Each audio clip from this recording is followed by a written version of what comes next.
नमस्कार. Satara 7 star news चॅनलमध्ये आपले सहर्ष स्वागत आहे. महिला सक्षमीकरणाला प्राधान्य. कोरेगाव मतदारसंघामध्ये शासनाच्या योजनांचा लाभ घराघरात पोहोचवणार आमदार महेश शिंदे. पंतप्रधान नरेंद्र मोदी आणि मुख्यमंत्री देवेंद्र फडणवीस यांनी महिला सक्षमीकरणाच्या दृष्टीने ऐतिहासिक निर्णय घेत केंद्र व राज्य शासनाच्या माध्यमातून महिलांच्या हिताच्या अनेक योजना प्रभावीपणे राबविण्यास सुरुवात केली आहे. कोरेगाव विधानसभा मतदारसंघात महिला सक्षमीकरणाचे काम युद्ध पातळीवर सुरू असून महिलांना शेतीपूरक उद्योग, बचत गट आणि विविध योजनांद्वारे आर्थिकदृष्ट्या सक्षम करण्यासाठी सातत्याने प्रयत्न सुरू आहेत. राजकारण, समाजकारण, शिक्षण आणि विविध क्षेत्रात महिलांनी उल्लेखनीय कामगिरी केली असून त्यांना न्याय देण्याचे काम कोरेगाव विधानसभा मतदारसंघात सुरू असल्याची माहिती आमदार महेश शिंदे यांनी दिली. छत्रपती शिवाजी महाराज स्व समाधान शिबिर अभियानाअंतर्गत कोरेगाव विधानसभा मतदारसंघातील शिबिराचे आयोजन शनिवारी सकाळी जितराज मंगल कार्यालयात करण्यात आले होते. यावेळी प्रमुख अतिथी म्हणून ते बोलत होते. यावेळी व्यासपीठावर जिल्हाधिकारी संतोष पाटील, जिल्हा परिषदेच्या अध्यक्षा डॉक्टर सौ प्रियाताई महेश शिंदे, जिल्हा अधीक्षक कृषी अधिकारी भाग्यश्री फरांदे, जिल्हा नियोजन समितीचे सदस्य राहुल प्रकाश बर्गे, पंचायत समितीच्या सभापती रुपालीताई गुरव, जिल्हा बँकेचे संचालक सुनील खत्री, जिल्हा परिषद सदस्य हनुमंतराव जगदाळे, सारिका फाळके, राजेश्वरी भोसले, जिल्हा परिषदेच्या माजी सदस्य किरण बर्गे, पंचायत समिती सदस्य केतन चव्हाण, निलेश जगदाळे, सुरेखाताई पाटील, स्वाती जाधव, माजी नगरसेवक महेश बर्गे, माजी उपनगराध्यक्ष सुनीलदादा बर्गे, नगरसेवक साईप्रसाद बर्गे, सागर दत्ताजीराव बर्गे, प्रांत अधिकारी प्रमोद कुदळे, तहसीलदार डॉक्टर संगमेश कोडे, गटविकास अधिकारी सुप्रिया चव्हाण, सहाय्यक गटविकास अधिकारी लालासाहेब गावडे, नगरपंचायतीचे मुख्याधिकारी प्रताप कोळी, पोलीस निरीक्षक अरुण देवकर यांच्यासह विविध विभागांचे खातेप्रमुख, अधिकारी व कर्मचारी उपस्थित होते. यावेळी डॉक्टर प्रियाताई शिंदे, संतोष पाटील, भाग्यश्री फरांदे, प्रमोद कुदळे यांनी मनोगत व्यक्त केले. कार्यक्रमाच्या प्रारंभी मान्यवरांनी लोकशाहीर अण्णाभाऊ साठे आणि अजितदादा पवार यांच्या प्रतिमेचे पूजन केले. तहसीलदार डॉक्टर संगमेश कोडे यांनी स्वागत केले. आशुतोष कुमटेकर यांनी सूत्रसंचालन केले. निवासी नायब तहसीलदार सुनीता धिमते यांनी आभार मानले. कार्यक्रमात उपस्थित मान्यवरांचा कोरेगाव तालुका प्रशासनाच्या वतीने सत्कार करण्यात आला. त्यानंतर विविध शासकीय योजनांतील लाभार्थ्यांना मान्यवरांच्या हस्ते लाभार्थी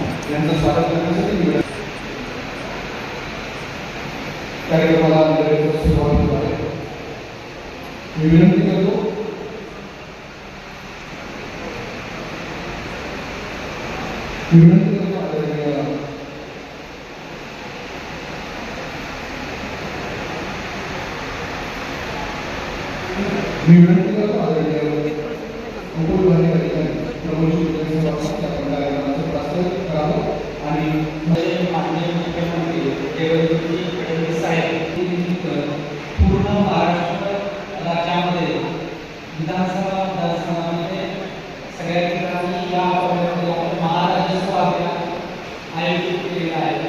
त्याप्रमाणे आज आपण कोरेगाव विधानसभा मतदारसंघामध्ये महाराष्ट्र आयोजित केलेला आहे. या अभियानासाठी उपस्थित असलेले कोरेगाव मतदारसंघाचे लोकप्रिय आमदार श्री महेश शिंदे साहेब या कार्यक्रमाचे अध्यक्ष म्हणून आपल्याला लाभलेले आहेत. त्याचबरोबर सातारा जिल्हा परिषदेच्या जिल्हाध्यक्षा प्रियाताई शिंदे मॅडम, त्याचबरोबर उपस्थित असणारे कोरेगाव पंचायत समिती आणि जिल्हा परिषदेचे सर्व सदस्य, त्यामध्ये पंचायत समितीचे अध्यक्षा गुरव मॅडम, जिल्हा परिषदेचे सदस्य हनुमंतराव जगदाळे, जिल्हा परिषद सदस्य राजेश्वरी भोसले, पंचायत समिती सदस्य केतन चव्हाण, स्वाती जाधव, सुरेखाताई पाटील, खंडावच्या उपसभापती रेश्मा शेट्टी मॅडम, त्याचबरोबर कोरेगाव तालुका बीजेपी तालुका अध्यक्ष निलेशजी यादव, शिवसेना तालुका अध्यक्ष काटकर साहेब, जिल्हा नियोजन समितीचे सदस्य राहुलदादा बर्गे, नगरसेवक सुनीलदादा बर्गे, त्याचबरोबर आपल्या जिल्हा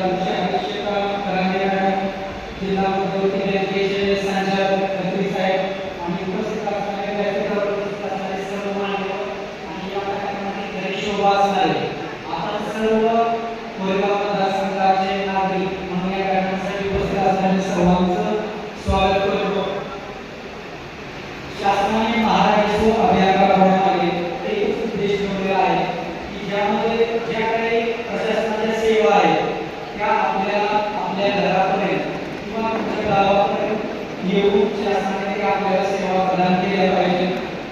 आणि जे काही शासनाचे आता मागील वर्षामध्ये जे काही महत्त्वपूर्ण निर्णय झालेले आहेत त्याची माहिती आणि त्याचे खरे गरजू लाभार्थी यांना त्याचा लाभ मिळावा यासाठी हा सेतू म्हणून हा कार्यक्रम त्यामध्ये काम करत राहतो.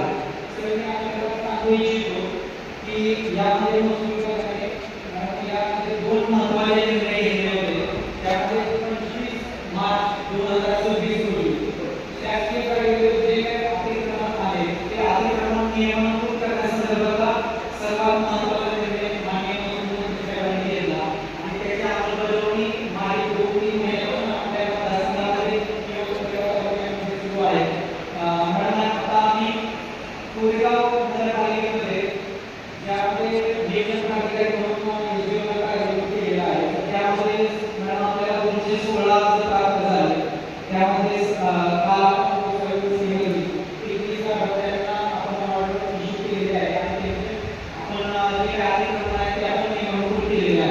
त्याचबरोबर ग्रामीण भागामध्ये जे कोणी शासकीय कार्यालय लागू किंवा जे कोणी नागरिक असतील त्यांच्यासाठी तहसीलदार अधिकारी आहे आणि सर सांगू इच्छितो की पवारवाडीमध्ये पूर्ण गावात आपल्या शासकीय कार्यालय अतिक्रमण आहे आणि काल त्याच्यामध्ये तुम्ही कार्य करून आता तहसीलदार साहेब तुमच्या आठवड्यामध्ये त्यामध्ये आपले ऑर्डर करणार आहे. जवळपास त्या ठिकाणी सर्व जे कुटुंब आहे त्यांना त्याला लाभ होणार आहे. त्याचबरोबर आणखी एक महत्त्वाची योजना म्हणजे पाणंद रस्ते. आता सर्वांना माहिती आहे त्या समितीमध्ये माननीय आमदार महोदय पाणंद रस्ते समितीमध्ये अध्यक्ष म्हणून काम करत आहेत. त्यांच्या सूचना आणि मार्गदर्शनाखाली आपण जवळपास 50 रस्ते घेतलेले आहेत आणि ते 50 रस्ते आता टेक्निकल सँक्शन किंवा प्रशासकीय मान्यतेसाठी प्रशासकीय मान्यता झालेल्या आहेत आणि इंजिनिअरिंगसाठी आता आपण संबंधित टेक्निकल विभाग म्हणजे पीडब्ल्यूडी यांच्याकडे आपण पाठवलेले आहे. म्हणजे अशा विविध योजनांमधून आपण कोरेगावमधून लाभार्थी निवडलेले आहेत. त्याचबरोबर घरकुल लाभार्थ्यांसाठी आपले 5 तास वाढवून संदर्भात आपण 30 लाभार्थ्यांना शुल्क वाढ दिलेले आहे आणि पंचायत समितीमार्फत जवळपास 1000 लाभार्थ्यांना त्याचे जो काही हप्ता आणि घरकुल मंजूर करून दिलेले आहे. त्यामध्ये एक विषय म्हणजे कोणते या गावामध्ये आपण शेत भूमिहीन असणाऱ्या लाभार्थ्यांना 10% वाटप केलेले आहे. तिथून त्यांच्या पाठबळाने आपण ते 10% वाटप केलेले आहे. तर या महत्त्वाच्या ज्या योजना आहेत त्यामध्ये प्रशासन म्हणून महसूल विभाग असेल, ग्रामीण विकास विभाग असेल, त्याचबरोबर नगर विकास विभाग असेल, इतर सर्व विभाग उभा केलेले आहेत.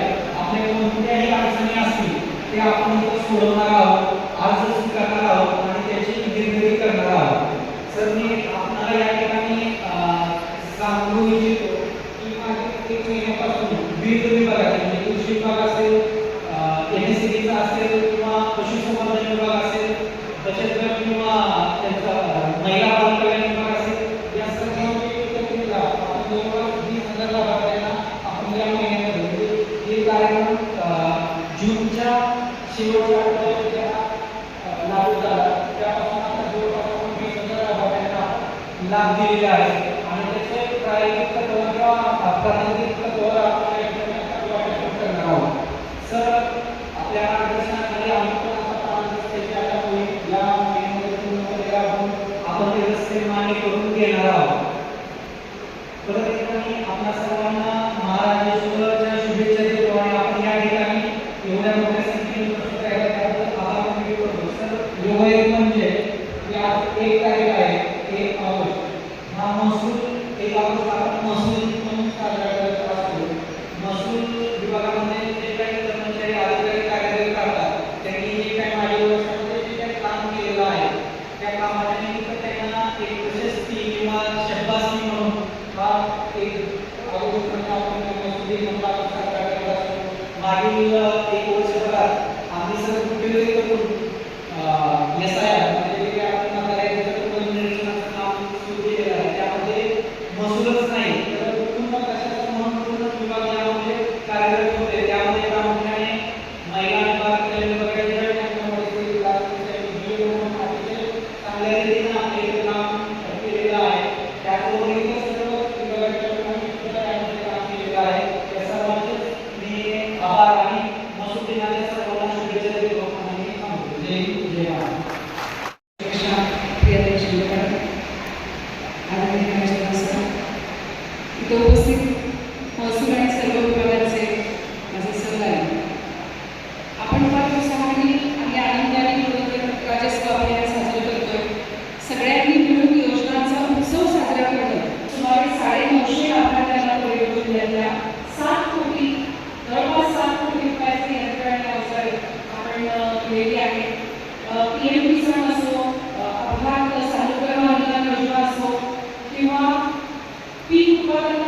कार्यक्रमांना उमेदवार शिंदे, जिल्हा परिषदेच्या अध्यक्ष शिंदे, जिल्हा परिषद सर्व सदस्य, पंचायत समितीच्या सभापती, पंचायत लोक, सर्व पंचायत समिती सदस्य आणि पदाधिकारी तसेच उपस्थित सर्व कोरेगाव मंडळामधील आपले सर्व नागरिक आज या ठिकाणी आपण एवढ्या संख्येने उपस्थित आहे त्याबद्दल आपलं स्वागत. हा उपक्रम चांगला उपक्रम आहे शासनाचा. एकाच प्रकारे आपण या ठिकाणी सर्व आरोग्य विभागाचे पंचायत समिती आणि प्रामुख्याने महसूल विभाग ज्या काही अडचणी आहेत महसूल विभागाच्या त्या अडचणी आपल्याला एकाच प्रकारे त्याचं निराकरण होतं. पाणी रस्ते असतील, जमिनीची वाटप असतील, या अडचणीची गोष्टी किंवा त्या फार वेळेपोट गोष्टी आहेत त्या या ठिकाणी आपल्याला एकाच दिवसात याचं निराकरण कसं होईल यासाठी महसूल विभागाने पुढाकार घेऊन हा कार्यक्रम राबवला. त्याबद्दल पहिल्यांदा महसूल विभागाचे आणि संबंधित प्रांताधिकारी तसेच त्यांचे आभार मानतो. खरं तर मुख्यमंत्र्यांनी आता सांगितल्याप्रमाणे याचे उपक्रम आपण वारंवार गरजेचं आहे, पण त्यापेक्षा मला वाटतं की ह्या अशा उपक्रमाची गरज आपण लागू नाही. आपल्या विभागाने आज इतकं चांगलं काम करावं की आपल्याला त्या लोकांनी एका दिवशी येण्यापेक्षा आज तालुक्याचं ठिकाण आहे या ठिकाणी साहेब आपल्याला विनंती करतो की आपण ह्या सामान्य नागरिकांचे प्रश्न असतील किंवा या महसुलीच्या अडचणी असतील तर ज्या त्या वेळेत ज्या त्या 18 दिवसात संपलं तरी एका दिवसात आपण त्याची काय गरज नाही. त्या अशा योजनांमध्ये फार होऊ नये, त्या योजनांचा आपला नुसता मेळावा होऊ नये. त्यासाठी खरंच त्या सामान्य नागरिकांचे प्रश्न सोडवायचे असतील तर हे तुमच्या प्रश्नासाठी किंवा खालच्या अधिकाऱ्यांचे कर्मचारी त्यांनी या लोकांच्या अडचणी वेळेत पूर्ण करून वेळेत सोडून एक कोरेगाव तालुक्याचं नावलौकिक वाढवा.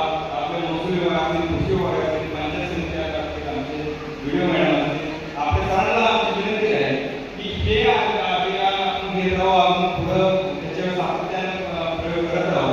पण याची वेळ एवढंच आम्हाला वाटतं आणि सामान्य नागरिकांचे प्रश्न आपण सोडवा अशी महसूल विभागाने सर्व विभागांना आशा बाळगतो आणि सांगतो. जय हिंद, जय शिवाजी महाराज राजत्व आपल्या या ठिकाणी आज आयोजित केलेले आहे. आजच्या कार्यक्रमाचे प्रमुख आणि आपल्या तालुक्याचे कार्यसम्राट आमदार आदरणीय महिलादा, आपल्या जिल्ह्याच्या जिल्हा परिषदेचे अध्यक्ष आदरणीय डॉक्टर सभापती, आपले नेते आदरणीय सचिव साहेब, त्याचबरोबर जिल्हा सदस्य आणि सगळेच तालुका समितीचे सदस्य आणि आपले जे आहेत सगळेच आदरणीय आपण सगळेच नेते आणि माझ्यासमोर असलेल्या सगळेच आपल्या कोरेगाव तालुक्यातील आलेले सगळे दुसरे गावात आलेले सगळे नेते मंडळी, सगळे महिला, बलवानी, भगिनी, हे जे अभियान आहे छत्रपती शिवाजी अभियान नावच दिलेलं आहे महाराजांचं. महाराजांचं स्वप्न होतं की माझ्या राज्यामध्ये प्रत्येक व्यक्तीला कुठल्याही योजनेपासून म्हणजे माझ्या राज्यातील प्रत्येक व्यक्ती सुखी झाली पाहिजे आणि माझ्या राज्यातील प्रत्येक व्यक्तीला सुख मिळालं पाहिजे आणि कुणी दुःखी नाही झालं पाहिजे. त्यामुळं नाव शिवाजी महाराजांचं आणि आपले आमदार आदरणीय महिलादा यांचंही असं स्वप्न आहे की माझा मतदारसंघ हा भारतात एक नंबर झाला पाहिजे. माझ्या मतदारसंघामध्ये कोणाचाही प्रश्न सुटला नाही असं नाही झालं त्याचं त्या विचार असतात. हे आज अभियान आहे किंवा आज हे या ठिकाणी अधिकारी आहेत, परंतु हे असं अभियान मला रोजच काढावं लागतं. रोजच प्रश्न सोडवले जातात.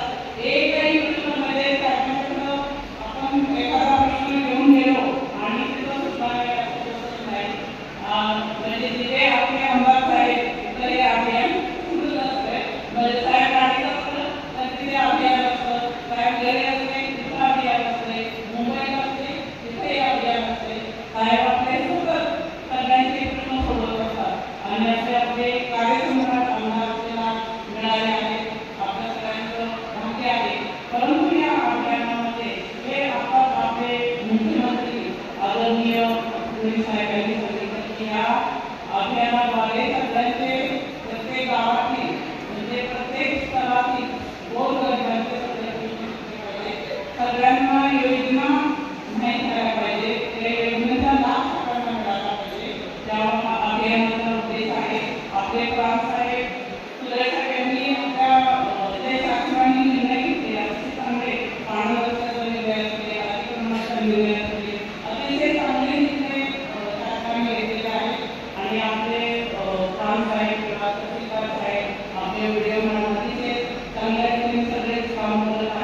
भाग्यश्री खरांतर मॅडम आमचे CEO, नगराध्यक्ष, सर्व नगरसेवक, आमच्या सभापती, उपसभापती, सर्वांनाच माझा नमस्कार. आज आपल्या राज्याचे लाडके मुख्यमंत्री देवेंद्रजी फडणवीस साहेब यांच्या वाढदिवसानिमित्त आणि आपल्या राज्याचे उपमुख्यमंत्री स्वर्गीय अजितदादा पवार यांच्या जयंतीनिमित्त आपण हा कार्यक्रम प्रत्येक मतदारसंघामध्ये घेत आहोत.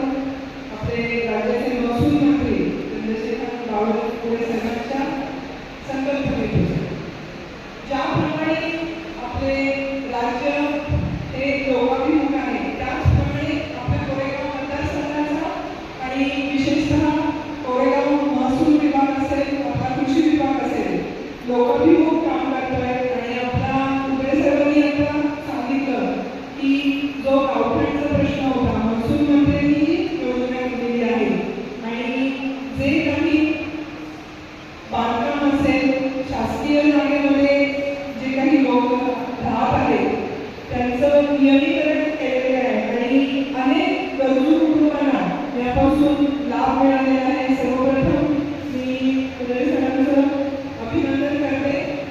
आणि आता आपलं सोयीकडे म्हणल्या की आमदार साहेबांच्या माध्यमातून रोज जनता दरबार चालू आहे, पण त्याच पद्धतीनं आपले प्रशासकीय अधिकारी सातत्यानं काम करतात, त्याचा पाठपुरावा होत असतो आणि अत्यंत सुंदर काम हे आपल्या कोरेगाव मतदारसंघामध्ये शासनाच्या मार्फत चालू आहे. आपण जर पाहिलं तर कर्जमाफी 2 लाखापर्यंत झालेली आहे आणि शेतकऱ्यांना खूप मोठा दिलासा मिळालेला आहे. त्याचप्रमाणे शेती पंपाच्या बिलाची माफी ही झालेली आहे आणि लाखो रुपयांची थकीत बिलं ही माफ करण्यात आलेली आहे. त्यामुळे आपलं सरकार हे सर्वसामान्यांचं आणि विशेषतः शेतकऱ्याचं हे अत्यंत चांगलं काम चालू आहे. महिला बचत गटाच्या माध्यमातून खूप चांगलं उमेदच्या माध्यमातून केलं इथून आहे. आणि मला सांगायला आनंद वाटतो की खटावमध्ये शेतकरी महिला गटांना DPC मधून 3 कोटीचं शीतगृह हे मंजूर करून दिलेलं आहे. आणि आता त्यांचा जो काही पगार आहे तो त्यांच्याच उत्पन्नातून हा भागला जाईल आणि सरकारकडे त्यांना काही त्याची मागणी करायची गरज नाही. तर कोरेगाव तालुक्यातल्या प्रभाग संघाच्या ज्या महिला असतील त्यांना पण मी आवाहन करते की तुमची काही योजना असेल नाविन्यपूर्ण ती निश्चितपणे माझ्यापर्यंत पोहोचवा. कोरेगावमध्ये एक सुंदर प्रकल्प आपण करू की तुमचा प्रभाग संघाचा जो काही खर्च आहे आणि तुमच्या CRPचं जे काही वेतन आहे ते त्यातूनच नियमित होईल. या प्रकारे आपण काम करायचंय. आणि या कार्यक्रमासाठी आपण सर्वजण उपस्थित राहिला, या कार्यक्रमाचा लाभ घेतला. आणि मला वाटते दर 2-3 महिन्यांनी ही शासन आपल्या दारी आणि ही शिबिराही चालू आहे आणि खूप चांगलं लोकाभिमुख काम इथं चालू आहे. आनंद रस्त्याचा उल्लेख हा प्राण साहेबांनी केला तर मी आपल्याला सांगू इच्छिते की जेव्हा आमदार महोदय हे पहिल्यांदा आमदार झाले आणि 2019 पहिलं जेव्हा अधिवेशन होतं तेव्हा शेतकऱ्यांच्या पाणी रस्त्यासाठी प्रश्न उपस्थित केला होता आमदार साहेबांनी आणि नंतर हे GR मध्ये त्याचं रूपांतर झालेलं आहे. त्यामुळे आपण आमदार साहेबांचं पुन्हा एकदा स्वागत करूया. आणि या बळीराजा पाण्याचा रस्त्याचा जो GR आला त्याचे जनकच हे आपले आमदार साहेब आहेत. आणि जोपर्यंत शेतकऱ्याचा माल हा शेतातून वेळेत निघत नाही तोपर्यंत आपण शेतकऱ्यांना न्याय देऊ शकत नाही. आणि या संकल्पनेतून ह्या आनंद रस्ते आणि त्याचं विकसित व्हावं हे स्वप्न आमदार साहेबांचं होतं आणि ते पूर्ण होताना आपण पाहतो. या कार्यक्रमासाठी उपस्थित सर्वांचे पुन्हा एकदा मी स्वागत आणि आभार व्यक्त करते. धन्यवाद. मी त्यांच्याकडं विश्वास ठेवून नाही, मी काही आकडावारीकडे गेलेला नाही. परंतु आता मला जे सांगतायत ते एकूण आम्ही जिल्हा स्तरावरच्या सगळ्या प्रांताधिकाऱ्यांची बैठक घेऊन मग तहसीलदारांची बैठक घेऊन आणि इतर सगळ्या विभागाची बैठक घेऊन एकूण जवळपास 54 योजना या महाराष्ट्र स्वाभिमान महाराष्ट्र स्वाभिमान अभियानामध्ये सहभागी करण्याचा प्रयत्न केला होता. या योजनेमध्ये मागच्या जवळपास 3 आठवड्यापासून संबंधित अर्जदारांचे अर्ज भरून मिळणार असेल त्यांची मंजुरी प्रक्रिया करण्यासाठी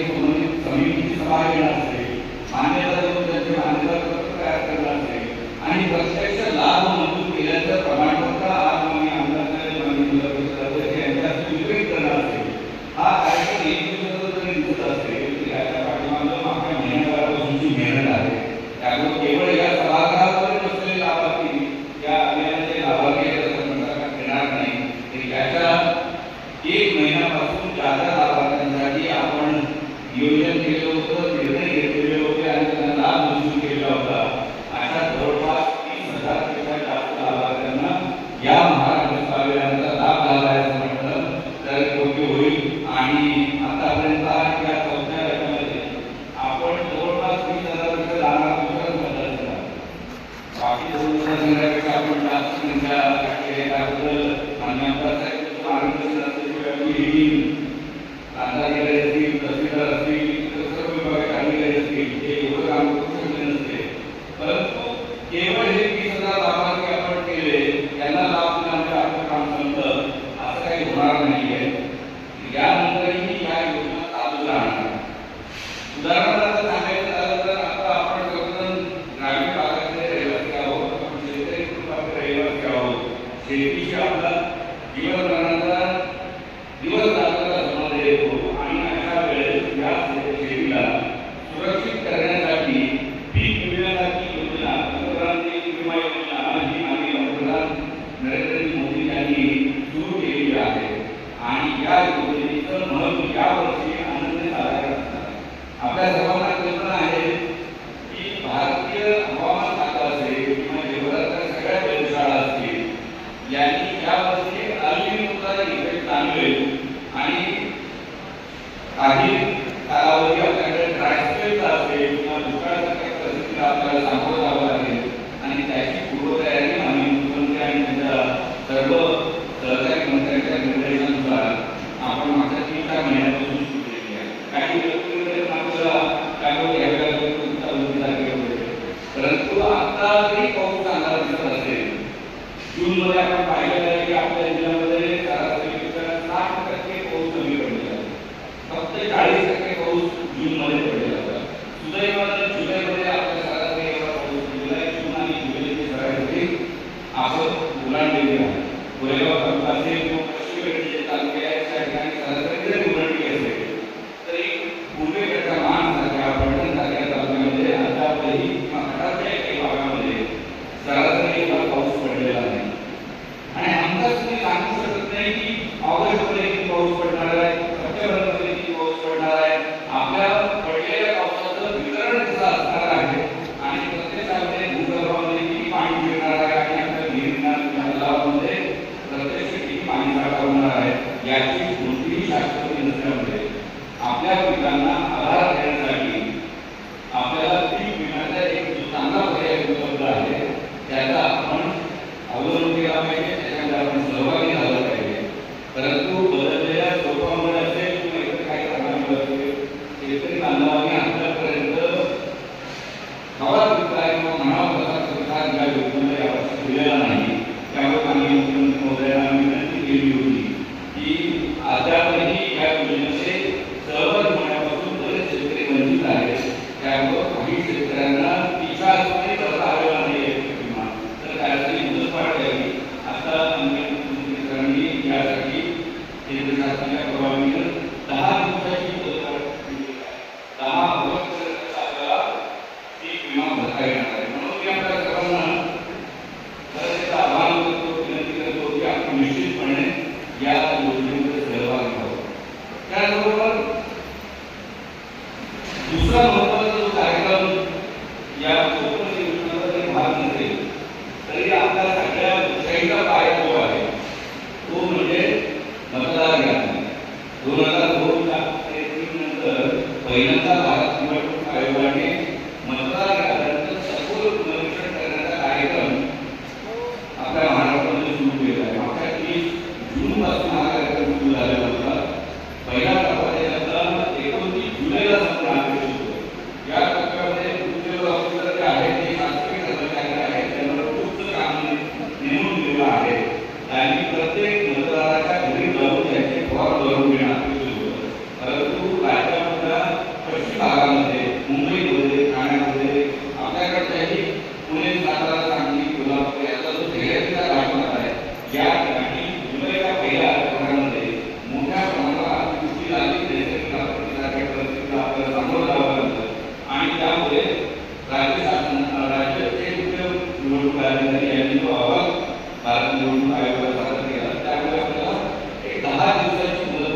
मिळालेली आहे.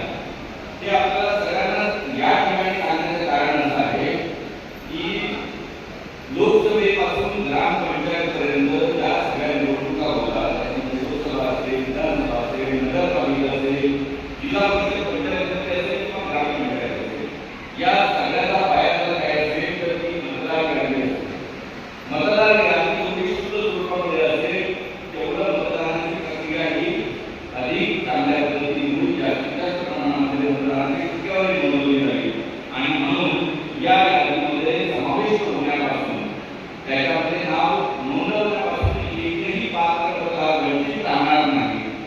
आणि या पूर्वी त्यांची नाव नोंदवलेली आहे, एकापेक्षा जास्त वेळेस नोंदवलेली आहे, ज्यांचं नाव आहे पण ते दुर्दैवाने मृत्युमुखी पडलेले आहेत किंवा काही कामानिमित्तानं गाव सोडून परगावी स्थायिक झालेले आहेत, अशा व्यक्तींची नावं याच्यामधून आपल्याला बघायची आहे.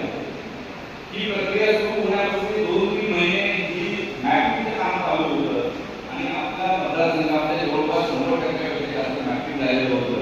आणि आताही मला वाटतं जर आपण हे दोन्ही मिळून आपल्या इकडे काम करतो. आमदार साहेब आणि सर्वच लोकप्रतिनिधी आणि सर्वच सन्माननीय नागरिकांनी सांगू इच्छितो की 29 जुलैला जी मतदार यादी आपण रद्द करून नव्यानं तयार करायला घेतलेली आहे, त्याच्यामध्ये पूर्वीच्या मतदार यादीची 81.50% मतदारांचा समावेश निश्चित झालेला आहे. त्यांचे फॉर्म भरून झालेले आहे. मला त्यांच्याबद्दल काही चिंता नाही आहे. आपल्याला प्रश्न आहे तो आलेला 18%. त्याच्यातलेही जवळपास 6% लोक मयत, दुबार, शिफ्ट अशा प्रकारचे आयडेंटिफाय झालेले आहेत. त्यांचीही नोंदणी त्या पद्धतीने आहे. राहिलेल्या 12% आहेत त्याच्याबद्दल आपल्याला काळजी करण्याची गरज आहे. याच्यामध्ये जो खरा मतदार आहे तो वंचित राहू नये असा आमचा प्रयत्न आहे. म्हणून आपल्या माध्यमातून या ठिकाणी उपस्थित असलेल्या आणि आमचे पत्रकार बांधव या ठिकाणी असतील त्यांच्या माध्यमातून मतदारसंघाच्या सर्व मतदारांना मी आवाहन करतो, विनंती करतो की आपल्यालाही आपण जर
आता या व्हेरिफिकेशन नंतर त्यांच्या खात्यामध्ये कर्जमाफीची रक्कम होणं सुरू होईल.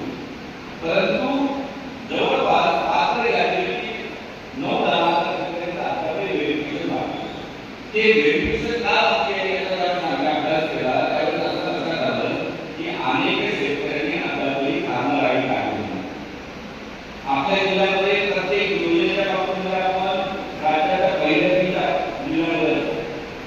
परंतु आपल्याकडे लोकसंख्येच्या प्रमाणामध्ये आरमाराची संख्या किंवा शेतकऱ्यांची संख्या जास्त आहे.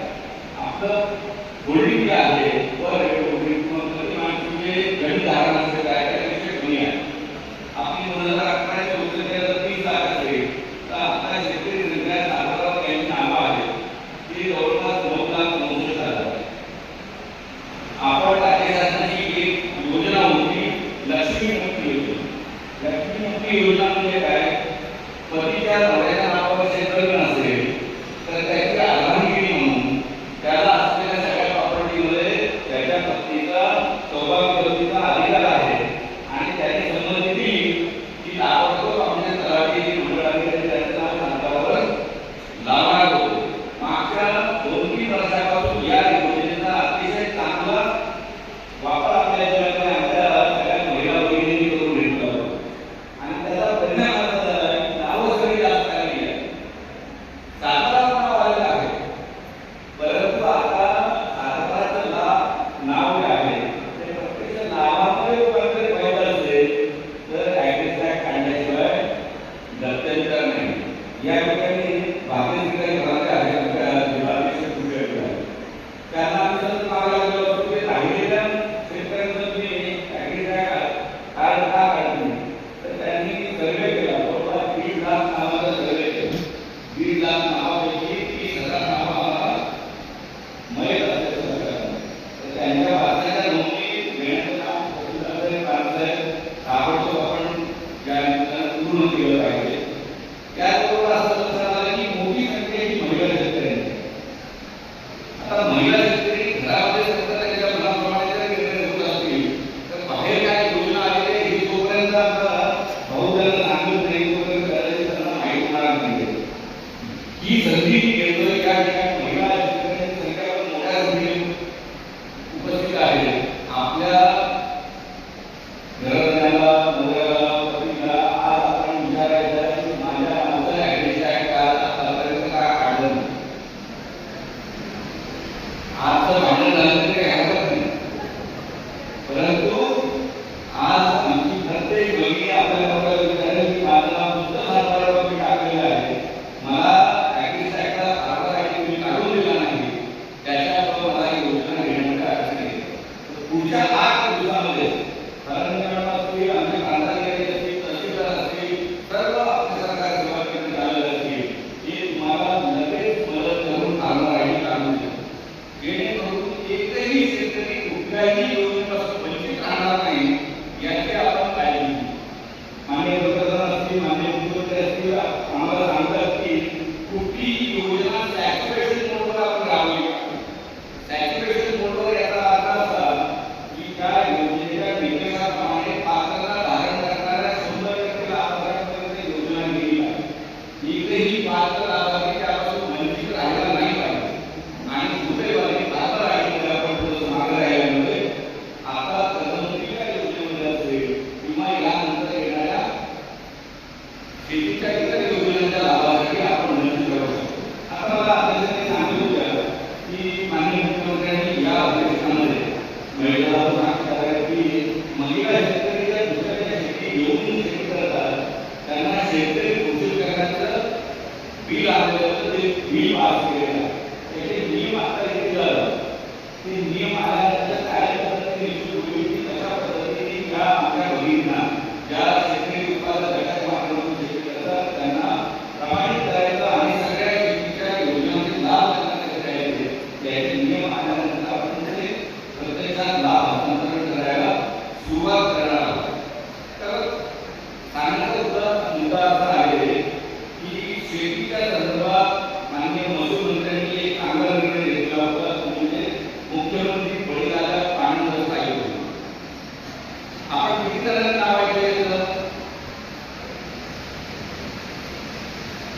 इकडच्या बाजूला तुम्ही नाव ऐकलंय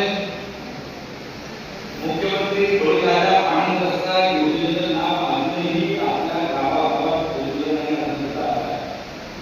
तहसीलदार आणि प्रांताधिकारी यांना माझी सूचना आहे की आता निवडणुकीच्या अनुषंगाने आपण ग्रामसभा घेतोय त्या ग्रामसभामध्ये या प्रत्येकाला कळावं पाहिजे की शासन त्याच्यासाठी काय करतं आणि त्याला आपण कसा प्रतिसाद दिला पाहिजे. आपण जवळपास 100पेक्षा जास्त असे मोठे केले परंतु आता आमदार साहेबांच्या अध्यक्षतेखाली कमिटी असणार आहे आणि त्या समितीच्या माध्यमातून या मुख्यमंत्री परिवाराच्या पाणी रस्ता योजनेच्या जे रस्ते नकाशात आहेत जे मोकळे केलेले आहेत आणि आजूबाजूचे जे शेतकरी थोडीफार जागा तुमच्या द्यायला तयार आहेत त्यांचे रस्ते आपण पक्के करून देणार आहोत. त्याचं भूमीकरण करून देणार आहोत जेणेकरून 12 महिन्यात किती पाऊस पडला काही झालं तरी आपल्या शेतामध्ये वाहनांसह आपल्याला जाता आलं पाहिजे आणि ही योजना केंद्र असणार. तुम्हाला सगळ्यांना माहित असेल की कुठल्याही जागेला शहरातले असो ग्रामीण भागातले असो किंवा शेत असो कोणत्या क्षेत्राला जास्त भाव आहे त्याला रोड टच जमीन आहे त्याला जास्त भाव आहे का जी आतमध्ये आहे शेतकऱ्याच्या कामगार काढून विनंती करून आपल्याला आतमध्ये जावं लागतं त्या शेतीला जास्त भाव आहे. माझ्या माहितीप्रमाणे ज्या शेतीला पाणी उपलब्ध आहे त्या शेतीला भाव आहे. शेतीमध्ये उत्पादन करणं म्हणजे आपल्या हातात आहे परंतु आलेलं उत्पादन आपल्याला बाजारापर्यंत घेऊन जायचं असेल तर त्या शेतीला प्रकारचा हवा असतो आणि तुमच्या सगळ्यांचा प्रतिसाद हे निश्चित करणार आहे की आपल्या सर्वांना तुम्ही किती लोक जास्त मागण्या करता त्याच्यावर त्यांना कुणाला द्यायचा कुणाला नाही द्यायचा रस्ता आणि पुन्हा अगोदर आलेला आहे प्रमाणे हे रस्ते मंजूर होतील. तर या योजनेचा मी परत एकदा या ठिकाणी उपस्थित असलेल्या सर्व शेतकरी बांधवांना त्याचबरोबर आमच्या पत्रकार बांधवांच्या माध्यमातून तालुक्याच्या सगळ्या मतदारसंघाच्या सगळ्या बांधवांना विनंती करतो की नकाशावरचे रस्ते तातडीने मोठे करूया. तहसीलदार प्रांताधिकाऱ्यांची मोजणी करून घेऊया. मोजणी अधिकाऱ्यांच्या माध्यमातून नकाशावरची मोजणी करूया त्याला नंबर घेऊया आणि तातडीने तालुका समितीकडे मान्य आमदार साहेबांना विनंती करून तो रस्ता डोळीराजा पाणी रस्ता योजनेमध्ये मंजूर करून घेऊया जेणेकरून पुढच्या 4-5 महिन्यांमध्ये आपल्या शेतीला पक्का रस्ता झाला असेल. अनेक योजना आहेत त्यांच्याबद्दल आपल्याला बोलता येऊ शकेल परंतु मला वाटतं की खूप जास्त वेळ झालेला आहे.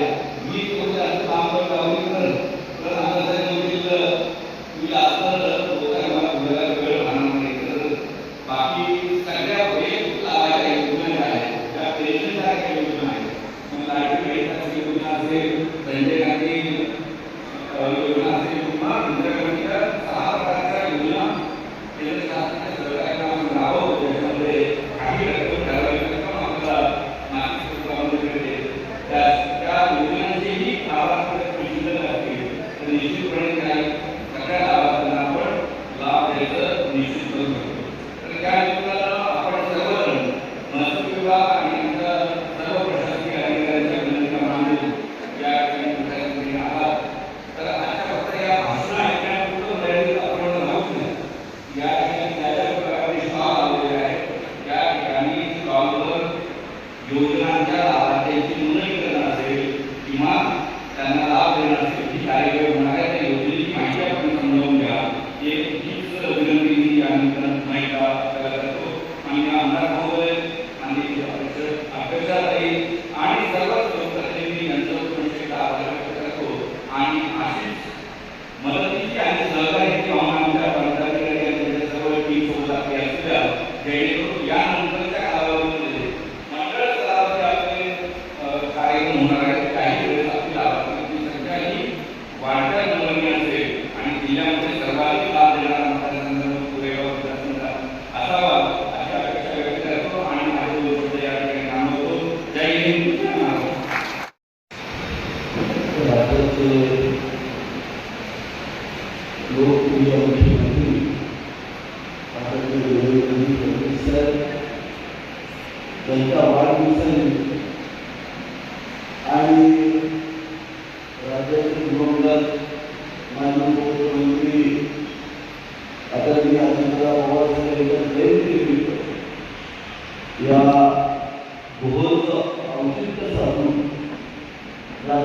सन्माननीय महसूल मंत्री आदरणीय बावनकुळे साहेबांच्या संकल्पनेतून महसूल विभागाच्या संकल्पनेतून आज या ठिकाणी संपूर्ण महाराष्ट्र 22 जुलैपासून सातत्यानं छत्रपती शिवाजी महाराज महाराष्ट्र समाधान अभियान या ठिकाणी संकल्प होत आहे. याचाच एक भाग म्हणून आज कोरेगाव मतदारसंघामध्ये हे महाअभियान या ठिकाणी संपन्न होत आहे. या अभियानाला उपस्थित असणाऱ्या जिल्हा परिषदेचे अध्यक्ष डॉक्टर प्रिया शिंदे या जिल्ह्याचे प्रशासनाचे प्रमुख आणि माझ्या आयुष्यामध्ये एवढं शांत संयमी पाहिलेलं व्यक्तिमत्व आणि त्याच्यापेक्षा जास्त प्रशासनावरती प्रकट शासन असे एक अध्यक्ष जिल्हाधिकारी पाटील साहेब त्यांचे सर्व सहकारी जिल्हा बँकेचे सरकारी सुनील गडकरी आणि त्यांच्या सगळ्यांचे नाव घेतली पाहिजे.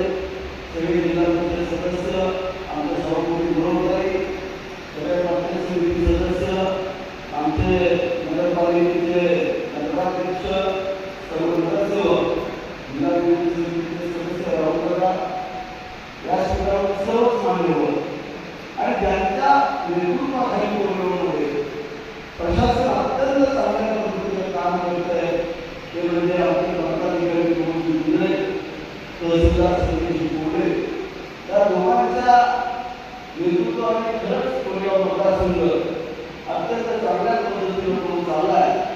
मी सर्वांचे अनेक आभार मानतो. त्याचबरोबर सर्व प्रशासकीय अधिकारी सर्व विभागाचे विभाग प्रमुख सर्व महिलांनी वधू भगिनी कलेक्टर साहेबांनी आज इथं येऊन आमचे किरण नाना पण या ठिकाणी आज या ठिकाणी येऊन साहेब आमचं टेन्शन वाढवलं. तुम्ही भाषणामध्ये सांगितलं तुम्ही समाजात बघायला पाहिजे होतं. साहेब मोदी साहेबांनी 33% आरक्षण दिलं. बघत बघत ह्या 60% पोहोचले हो. बघा की 60% महिलांना 40% सुद्धा मिळवत आहे. आज यांच्या डोक्याचं कसलं माझं फार्मर आयडी कार्ड नाही सरकारकडून येणारं एक लाभ आमच्या बाजारात पडतो उचलून खिशात घ्यायचा सगळ्या काहीतरी करायचं हे आमच्या स्टाईल असते. आणि साहेब तुम्ही नेमकं त्याला शिकवलं आज पुस्तक काय ठरलं काय आणि त्या शिकवण्याच्या अधिकारी पण बाकी शिकायचं महिला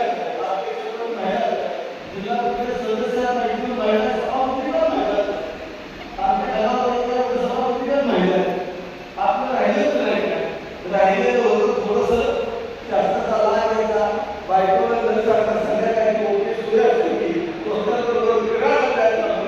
ती पण आता मिळवून देते. आता मला वाटतं उद्यापासून केंद्र तुझ्या घरापासून सुरुवात होईल माझ्या घरापासून सुरुवात होईल. आता बायको पहिली म्हणणार माझं 50% आहे पुन्हा पोरगी म्हणणार गावा तुझ्या गावाकडे मी आहे. खऱ्या अर्थात मोदी साहेबांनी फडणवीस साहेबांनी डेंजर काम केलं पण चांगलं आहे सगळं स्वतः घेतलंय. आता त्यांनी सांगितलं ते सुंदर सांगितलं तर माझ्या पण डोक्यात कधी आलं नव्हतं. प्रभाग संघ खटाव या खटाव प्रभाग संघाच्या महिलांना अत्यंत तोकडा पगार मिळतो. त्यात खूप कमी पगार मिळतो. या महिला प्रचंड काम करतात. आशा सेविका अंगणवाडी सेविका या प्रभाग संघाच्या महिला प्रचंड काम करतात परंतु त्यांना तोकडा पडलाय. शासनाची जो परिस्थिती गंभीर आहे ती सगळ्याचे आपण स्वीकारलं पाहिजे. अशा परिस्थितीमध्ये आपण उत्पन्नाचे स्रोत निर्माण केले पाहिजे म्हणून त्यांनी निर्णय घेतला आणि आपल्या मार्गदर्शनाखाली या ठिकाणी जिल्हा समितीतून आपण विशेष वापर वैशिष्ट्यपूर्ण नाविन्यपूर्ण योजनेतून 3 कोटी रुपयाचे शीतगृह या ठिकाणी आपण मंजूर करून दिलं आणि त्या शीतगृहाच्या माध्यमातून मिळणारा जो निधी आहे तर 80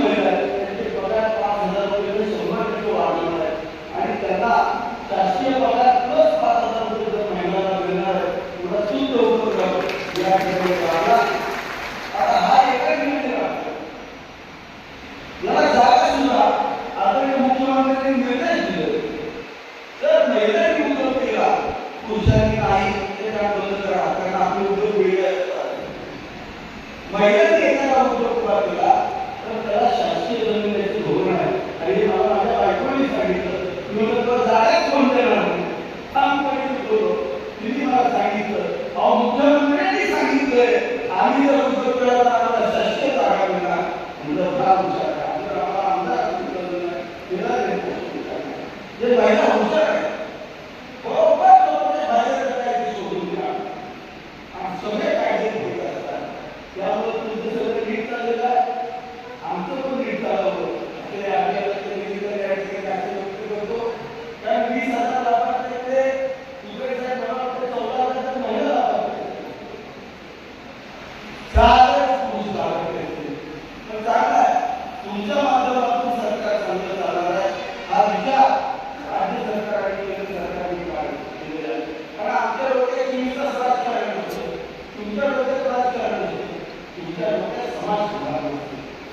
आणि म्हणून आज राज्य सरकार आणि केंद्र सरकार त्याबरोबर प्रशासनाने ठरवलं की आज आपण पूर्ण ताकदीनं महिलांना पुढे घेऊन त्या ठिकाणी काम करायचं. म्हणून कलेक्टर साहेबांनी इथे सांगितलं ॲडमिनिस्ट्रेटरचा नंबर काढा, तुमचा फार्मर आय डी काढा, त्याशिवाय तुम्हाला वर्ग येणारा लाभ मिळणार नाही. मला वाटतं साहेब जे राहिले जातात त्या तुमच्या भारताचं 100% पूर्ण होतील. आणि चला बोलू बायकोच जर आय डी कार्ड आला तर नवरा बरोबर तिच्या मागे सुटेल आणि स्वतःचा पण आय डी कार्ड देईल. 50% लाभ मिळावा म्हणून तो सुद्धा या ठिकाणी आय डी कार्ड आहे. खऱ्या अर्थानं साहेब कोरेगाव मतदारसंघामध्ये आपण पाहिलेलं आहे, आपण कायम साथ दिलेली आहे. कोरेगाव मतदारसंघ कायम प्रशासनाच्या बाबतीत खूप आग्रही राहिलेला आहे. माझं स्वतः बारीक लक्ष असतं, परंतु माझा इतर क्लिअर असतो. कधी माझा कलेक्टर साहेब मी सांगतो साहेब आणि आमच्या तहसीलदार साहेबांना कुठलाही फोन नसतो. महसूल विभागामध्ये कुठल्याही विभागामध्ये माझा करतो. मी प्रशासनाला 100% या ठिकाणी पूर्ण मोकळी दिलेली आहे. आणि त्याचा परिणाम एवढा चांगला आहे की आमच्याकडे एखादी व्यक्ती तहसीलदार कार्यालयात गेली, प्रांत कार्यालयात गेली, पाणी पुरवठा विभागात गेली तर त्याचं काम जागेवरती होतं. आणि याच्यामुळं समाज सुखी आहे. आणि त्याला सुखी करण्याचं जे मुख्यमंत्र्यांचं स्वप्न आहे ते या ठिकाणी खऱ्या साथ होताना या ठिकाणी दिसतं. अत्यंत महत्वाची योजना लक्ष्मणराव विनामदार उत्सव जलसिंचन योजना भेट राबवली. आज कोरेगाव तालुक्यासाठी साहेब 70% वरदान ठेवली. राज्य सरकारनं 2200 कोटी रुपये निधी या कोरेगाव तालुक्याला दिला. आणि आता आपण पाहत आहे की भाड्याला त्या संपूर्ण वरच्या भागाला आपण पाण्याची योजना राबवायला सुरुवात केलेली आहे. साहेब आपण पावसाचं सांगितलं प्रचंड पाऊस महाबळेश्वरात पडतोय, सातारला पडतोय, कोरेगावला पण पाऊस कमी आहे. आणि त्याच्यापेक्षा वाईट अवस्था रामस्वाडी असेल, भांडे असेल किंवा घटाव तालुका असेल, मान तालुका असेल, अत्यंत भयानक परिस्थिती आहे. पाऊस आल्यासारखं वाटतंय पण पाऊस आलेला नाही अशी परिस्थिती आहे. मग विखे पाटील साहेबांशी बोललो, मुख्यमंत्र्यांच्या कानावर विषय टाकला आणि आपण पाणी योजना चालू केल्या. ज्या कर्नाटकला जे पाणी वाहून चाललेलं आहे ते सगळं पाणी आपण आता भाडक खोऱ्यामध्ये भरून घेतोय, खटाव तालुक्यामध्ये भरून घेतोय. ज्या ज्या ठिकाणी दुष्काळी भाग आहे पलीकडे नांदोर असेल, सगळी धरणं आपण या ठिकाणी भरून घेतोय की जेणेकरून आपल्याला दुष्काळामध्ये म्हणजे उन्हाळ्यामध्ये दुष्काळ जाणवणार नाही अशा पद्धतीची सोय या ठिकाणी प्रशासनाच्या माध्यमातून करून घेतोय. त्या ठिकाणी महिलांचं सक्षमीकरण चाललंय. शेतकऱ्यांसाठी सुंदर योजना त्या आता भाभी ताईंनी केल्याची त्या ठिकाणी सांगितली ते खूप छान योजना आहे. आपण गटाचा भंडारा केला तसे 5 भंडारे आपण या कृष्णा नदीमध्ये बांधतोय. त्याचे टेंडर झाले, त्याची कामं सुरू होत आहे. या नदीच्या काठीला आज आमच्याकडे प्रचंड मोठ्या प्रमाणात नद्या आहेत. त्याच पद्धतीने आमच्याकडे वसना आहे, वामना आहे, याही नद्यांना 12 महिने वाहता होते. आपण शेतकऱ्यामध्ये किंवा नदीच्या कडेच्या शेतीमध्ये मत्स्यपालन हा उद्योग चालू होतोय. एका बाजूला आपण या तालुक्याचा 22.5 लाख टन उसाचं उत्पादन करण्याचा या ठिकाणी उद्देश ठेवलेला आहे. त्याचबरोबर फळबागांमध्ये सुद्धा आपण आग्रही आहोत.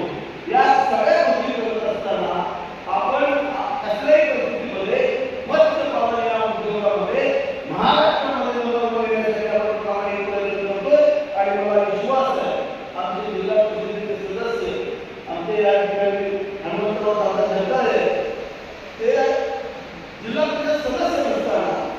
आमचे त्यावेळेचे आमचे मंत्री कृषी मंत्री दादा भुसेंच्या माध्यमातून आपण 142 शेतकऱ्यांना शेतकऱ्यावर वर्ष लावलं सुरू केलं आणि आपण त्यात यशस्वी झालो. आता आपल्याला नॅचरल कोंबड्याचं पालन केलं पाहिजे, नैसर्गिक कोंबड्याचं पालन केलं पाहिजे, आपली प्रोटीन रिक्वायरमेंट त्या ठिकाणी बिलकुल केली पाहिजे, ज्याच्यामध्ये पैसा मिळतो असे सगळे उद्योग त्या ठिकाणी प्रभाग संघाने केले पाहिजे, आपल्या शेतकऱ्यांनी केले पाहिजे असं आव्हान आपल्याला करतो. आणि शेवटची गोष्ट आपण सांगितली, बळीराजात आनंद, मुख्यमंत्री बळीराजात आनंद योजना. तर मी 2021 ला आमदार झालो. आमदार झाल्यानंतर पहिल्यांदा समाजात प्रश्न मांडला आणि या ठिकाणी घोषणा केली की माझा आमदारचं जे मानधन आहे, महिन्याला 2 संवत्सरात जे मानधन मिळतं ते सगळं मानधन, आजपर्यंत सगळं मानधन हे मी संपूर्णपणे शेतकऱ्याच्या मानधनाचे भरून द्यायला सांगितलं आहे. आणि आधी बावनकुळे साहेबांनी माझ्यावरती प्रेम दाखवलं. तर 7.5 कोटी रुपये त्या कोरेगाव मतदारसंघाला वेगवेगळ्या पालन योजनेला आदरणीय महसूल मंत्री बावनकुळे साहेबांनी दाखवला. त्याचबरोबर आता मी माझा आमदार म्हणून सुद्धा 3 कोटी रुपये त्यामध्ये लागतोय आणि 10.5 कोटीचं नियोजन करतोय. सगळे रस्ते अत्यंत उत्कृष्ट दर्जाचे होतील यात आमचं प्रशासन आणि आमची कमिटी चांगल्या पद्धतीने काम करेल. आम्ही कामात कुठेही कुठलाही करणार नाही. शासनाने दिलेल्या 100% योजनेचा लाभ हा सामान्य माणसापर्यंत पोहोचवण्यासाठी हे प्रशासन या ठिकाणी सज्ज होईल आलेलं आहे आणि काम करत आहे. त्याबद्दल मी प्रशासनाचं त्या ठिकाणी अभिनंदन करतो.